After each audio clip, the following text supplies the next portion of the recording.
Fique à vontade, lógico, para questionar, então essa interação é importante. E o primeiro ponto, eu gosto quando chega a estrutura, eu tenho até uma metodologia própria, quando chega a estrutura lá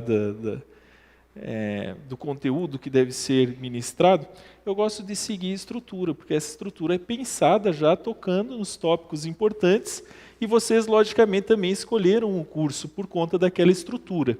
E se vocês observarem, tem uma parte que fala sobre ocorrência de nulidade contratual. Vamos pensar em termos práticos. Vocês devem entender o que é uma nulidade. Uma nulidade no processo administrativo, de forma geral, são vícios que acabam tornando sem efeito aquele determinado ato. E quando que acontece uma nulidade? Por ilegalidade. Ou seja, se na hora de elaborar um contrato administrativo, faltou, ou na hora de vamos pensar numa contratação pública, faltou algum requisito legal, isso pode ensejar uma nulidade de todo aquele processo. Vocês vão perguntar, poxa, mas isso como que pode acontecer na prática? Como que a gente pode, vamos pensar um caso prático aqui para vocês. Vocês sabem que as licitações elas devem observar alguns prazos específicos de publicação de edital que a lei traz. Se por um acaso não for observado aquele prazo, ou por exemplo, é uma contratação que envolve recursos provenientes da União, precisa ser publicado no Diário da União, e não é feita essa publicação, o que vai acontecer? A gente está diante de uma ilegalidade que poderá resultar numa nulidade. Essa nulidade, essa declaração de nulidade, ela pode acontecer de que forma? Ou de forma administrativa, o gestor verifica, poxa, eu tenho um vício aqui. Se for questão de ilegalidade, a gente vai anular aquele ato, vai tornar ele sem efeitos. Então vamos corrigir rapidinho, vamos anular. Mas pode acontecer de forma judicial. Então, por exemplo, não foi observado o prazo de publicação, o Ministério Público poderia buscar judicialmente a nulidade desse ato, porque é o interesse social, então faz parte da atuação do Ministério Público, ou até mesmo o Tribunal de Contas. Agora vamos pensar então, mas o que pode acontecer diante disso? E aí a gente inicia já pensando que, bom, primeiro ponto a gente tem que seguir a lei, logicamente. Então hoje a gente está aí dentro de um processo, eu vou comentar com vocês também, o material eu coloquei alguns pontos da nova lei de licitações, então hoje a gente tem que estar pensando das duas formas. Muitos gestores optaram por não aderir ainda 100%, logicamente, à nova lei de licitações, uma vez que a gente ainda tem poucos entendimentos e praticamente nenhum julgado acerca da nova lei de licitações. Então a gente acaba esbarrando na seguinte situação: nós temos preceitos e regras que vão estar tanto na lei anterior quanto na lei nova de licitações. Na lei anterior a gente tem diversos julgados, Tribunal de Contas, que vão norteando toda a atuação. Então fica fácil.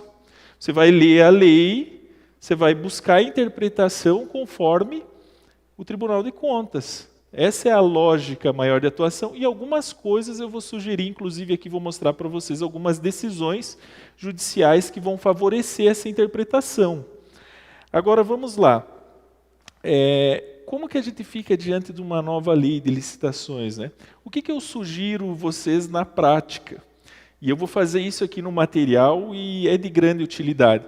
Como a gente já tem uma linha de pensar licitações da 8666 e que muitas disposições foram repetidas na nova lei, é importante que a gente faça uma adaptação tendo a lógica em mente do que já vinha sido tratado pelo Tribunal de Contas. Inclusive, eu percebo que várias das informações que foram trazidas para a nova lei de licitações, elas já vêm em consonância com o entendimento do Tribunal de Contas, principalmente o Tribunal de Contas da União. Então tem manual do Tribunal de Contas da União dizendo regras que devem ser seguidas, isso acabou sendo incorporado. Então na prática terão importantes alterações, terão, mas a gente pode seguir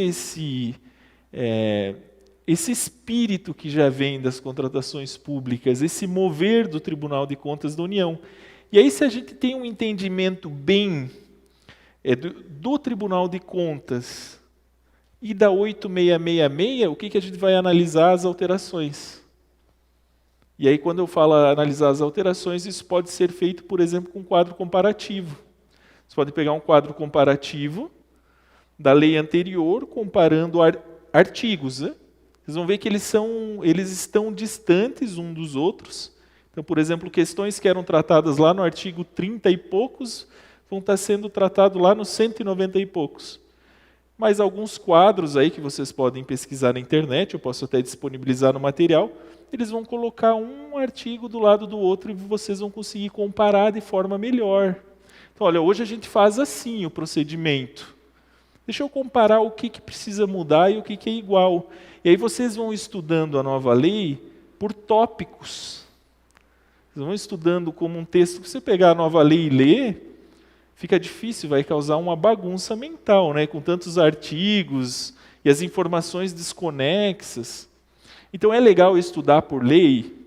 É legal. Mas quando tem uma alteração importante legislativa, sugiro que vocês façam o estudo por tópicos. Então vamos entender como funciona a parte contratual. Beleza, então você vai pegar os artigos que tratam e vai comparar com a nova lei. Estudando por tópico, você consegue fortalecer maior o teu estudo, com fundamento, inclusive, naquilo que já vinha sendo entendido pelo Tribunal de Contas. Então, dado esse início, tratamos aí de eventuais nulidades. Então, vocês têm que pode ser... eu vou falando aqui para vocês os pontos importantes para que vocês anotem. Porque daí a gente consegue sintetizar o que é mais relevante para que depois vocês utilizem lá na prática. Então, essa nulidade ela pode acontecer de forma administrativa ou de forma judicial, caso exista alguma demanda judicial buscando a nulidade daquele ato, que inclusive pode ser por algum interessado, né, algum eventual licitante que participou, sentiu prejudicado naquele determinado certame, ingressa com mandado de segurança, pede a nulidade, inclusive se o contrato já foi assinado, pede a nulidade daquele contrato, interrupção do serviço e pode ganhar judicialmente. E aí resta prejudicado. Então, o primeiro cuidado que a gente tem e aí o que a gente tem de efeitos dessa nulidade? Torna o contrato inexistente e invalida os seus efeitos passados e futuros.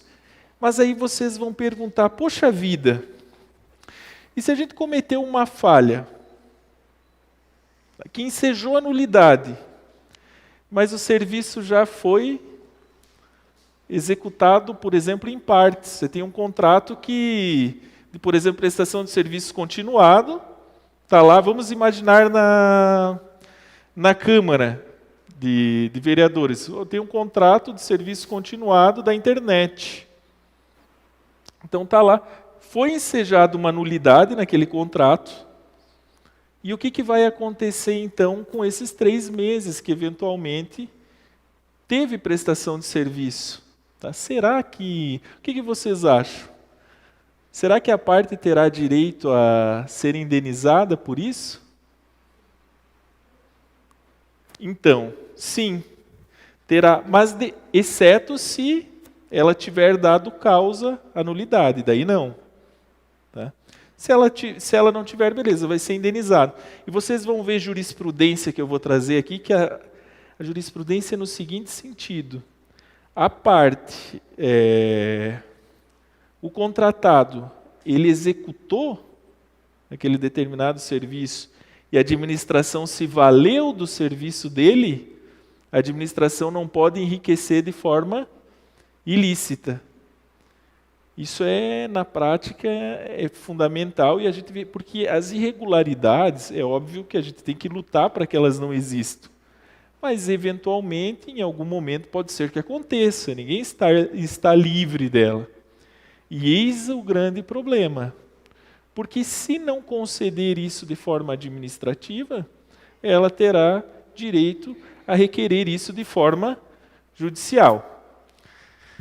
Então, aqui, eu trago o artigo 149 da nova lei de licitações. Olha só o que ele diz. A administração tem dever de indenizar o contrato pelo que foi executado e por outros prejuízos devidamente comprovados até o momento em que a nulidade for declarada.